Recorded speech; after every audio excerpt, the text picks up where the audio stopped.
It's no secret that community is the backbone of every successful Web3 brand, from NFT projects all the way through to your layer 1 blockchains. But time and time again, we see many founders and builders neglect the importance of that early community building. This is the starting point and the most critical aspect of your brand, and it sets the tone and the foundations for the community going forward. So in this video, we're just going to cover what that early community is, why it's important, and how you can kind of formulate that and curate that community and put that solid foundation together. So first and foremost, let's just go back to why we need community in Web3. Well, as we kind of covered, community is the backbone of every successful product, right? Your community are aligned with you culturally and financially or economically, and are really there to become your product evangelists. They're going to be there pushing the agenda with you and for you, as you know, they align with you culturally and financially. Now, they're not just there to speak and scream about you on Twitter. They're there to really support the product. They're going to be your core power users who are giving you feedback, using your newest features, helping you find bugs, and ultimately setting the vibe for new people to come in and feel welcomed. It's really a core part of the product. Community at some stage is a part of the product. And you can see that in many projects there today. Let's take a couple like Monad, Berachain, or even Hyperliquid, where their community is a big part of the product. So what is their exact role? I mean, if we were to give them one, it would be basically advocating and sharing your message, providing real-time feedback to improve your project, and helping create that organic buzz and drawing more people in to contribute or use the product.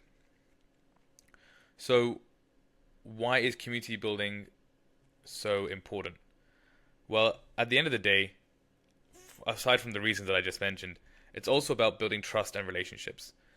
A strong community is a projection of your brand. Don't forget that. So if we can build a strong, credible, reliable, and engaged community, it really sets the tone and provides like a proxy insight into what this brand is or how good the product is. The wrong community, which can be disengaged, misaligned, or just kind of negative, can really kill all momentum.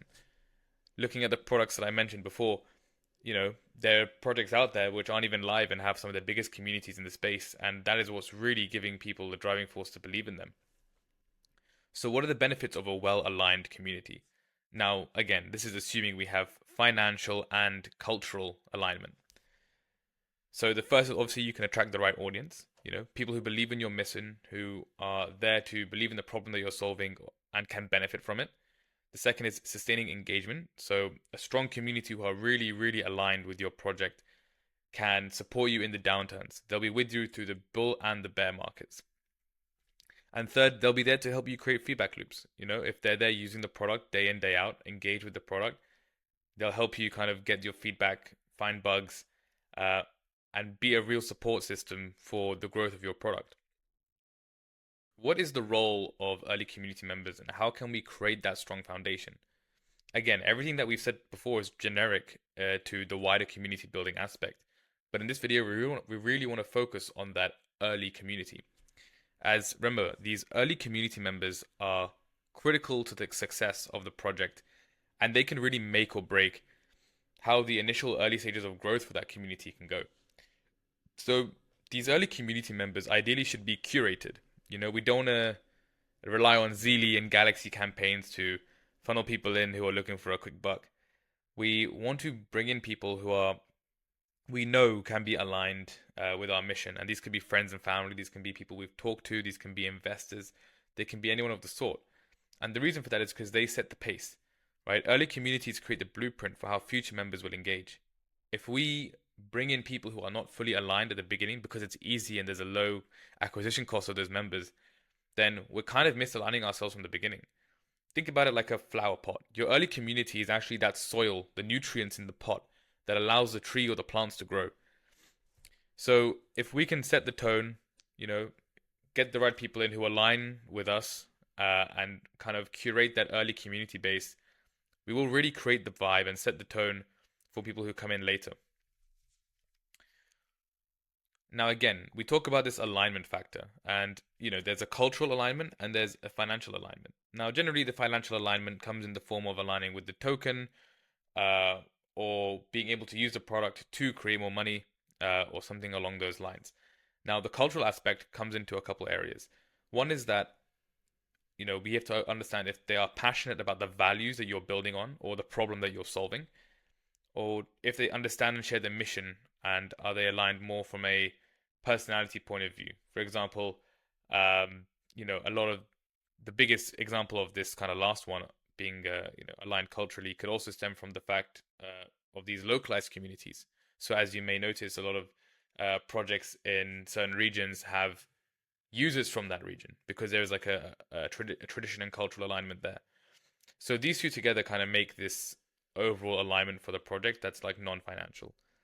And obviously, these values will naturally ripple outwards towards future community members and be like an attraction force for those people. Again, if you don't curate that early pace at the beginning and you don't curate these early people in the community, we might risk attracting the wrong people.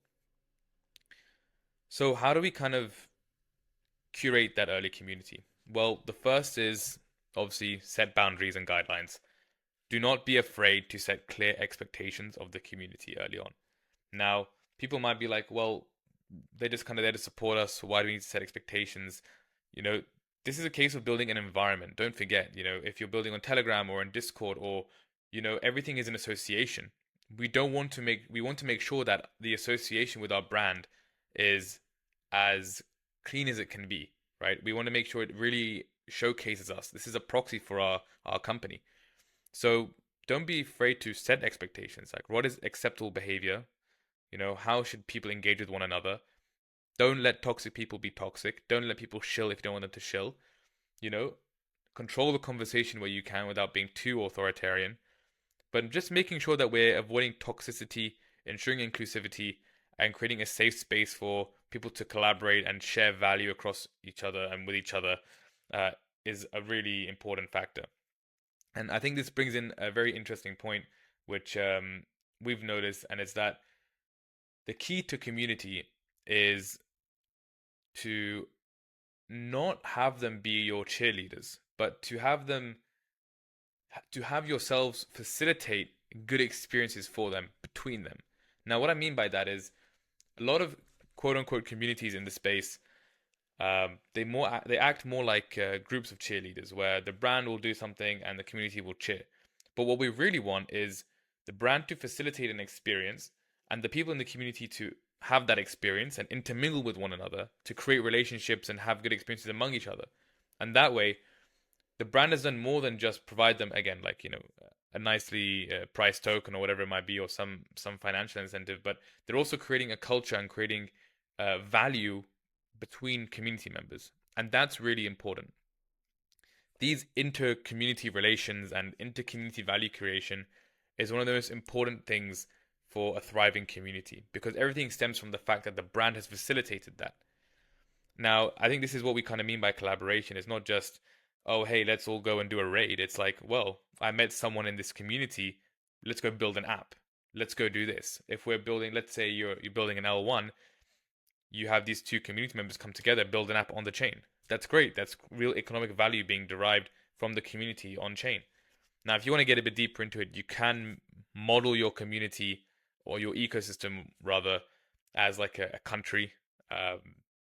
And that way you can kind of staple some economic KPIs to that, and that can help guide how you build that community out. But I think at a high level, just focusing on that, the notion of inter-community value creation and inter-community relationship building is very important. And that sets us really nicely onto number two. I guess number four here, but the second way you can kind of build this early community. Once you've kind of set the boundaries and the guidelines and you set the tone, you've got your really early people in, it's all about building personal relationships. When the community is small enough and you have the time to talk with every single person individually or as many people as you can, it's really worthwhile. Building those relationships is very, very important. And again, it's the foundation of those inter-community relationships stems from you building a relationship with the communities first. So interact with your power users, right? If you've got 100 users using your product, talk to them, ask them about their family, ask them about their health, ask them what they're doing on the weekend. Also ask them about product feedback and XYZ, but really get ingrained with their lives. Showcase that you really care about them and their well-being. And again, the second part is facilitate connections between those people. So if you do have 100 power users, you can be like, hey, Timmy, hey, Jimmy, you guys both used the product and done X, Y, Z with the product. You guys should probably meet. I think you guys would be a good connection to have. Facilitate the network. That's the most important thing. And again, these relationships can create trust, they create loyalty, and they create commitment because you're providing them a good experience. Now they're more invested in you because you've shown that you're invested in them. And again, this stems into the third thing or the fifth item on this list, supporting those early community members. These early adopters are your most valuable assets. You should help them out wherever you can, as much as you can. If it's a case of they want, giving them access to early product features, celebrating their contributions, celebrating their achievements outside of the community. If someone is helping onboard new users to the product as an early community member, recognize the efforts publicly. Showcase to the whole community that this guy is, a real deal. He's really providing value to the community. And again, this shows everyone else in the community that there is a standard. People are here to not just, for lack of a better word, fuck around and find out, but they're here to really contribute to the growth of the project. And that sets a really good precedent for the rest of the community to follow. So to summarize, the future of your community your community defines the future of your project, and the future of your community is set by the early members. If you can curate that experiences and curate that early set, and set the tone, set the culture, and show, it's all about the relationships, that will go a very long way. Make sure that they're aligned with your mission, so attracting people who are aligned with your values, with what you're building, with the problem that you're solving. Try not to engage in those mercenary campaigns. We don't recommend any of our clients to just jump into a Zelio Galaxy campaign for no reason. If you are going to run a incentive-based campaign, make sure you take the time to map it out and make sure it's an experience that your ideal, community persona or your ideal customer persona is going to align with themselves and going to enjoy. And I'll have another video on this at a later date. Incentive alignment is very important, and these campaigns can be very good if they are aligned with the experiences that your community is wanting. So again, make sure that they're aligned with your mission, your values, and they fit in with the culture that you're trying to build. And thirdly, trust the process. This is not going to be built overnight. Rome was not built in a day. But if you really have the right foundations and you start slow, really curating that early community, really focusing on building those relationships and showing people that you truly care about them and you're there to build an environment whereby anyone can come in who is aligned with you and your mission and create value and have a value deriving experience, that is the end goal.